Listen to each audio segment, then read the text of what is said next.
Welcome sa Learn English-Tagalog 101. Alamin ang Tagalog translation ng English word na Inflict. at mga halimbawa kung paano ito gamitin sa mga pangungusap. English. Inflict. Verb. Tagalog. Pahirapan, magpabata, ipabata, makayamot. Pandiwa. English. The storm can inflict severe damage on coastal villages. Tagalog. Ang bagyo ay maaaring pahirapan ang mga bayang malapit sa dalampasigan ng matinding pinsala. English. The dictator used his power to inflict suffering on those who opposed him. Tagalog.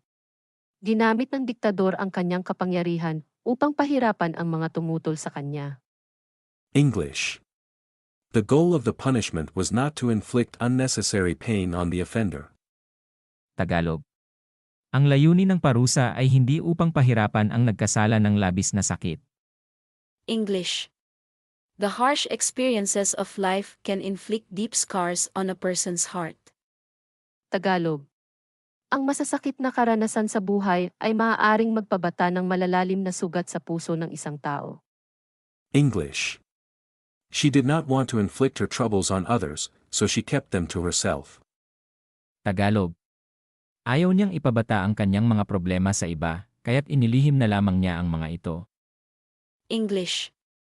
He feared that his constant complaints would inflict annoyance on his friends. Tagalog. Natatakot siyang ang kanyang walang katapusang reklamo ay makayamot sa kanyang mga kaibigan. English. Thank you for watching. Tagalog. Salamat sa panonood. For more videos, follow us on Facebook and TikTok, and subscribe to our YouTube channel.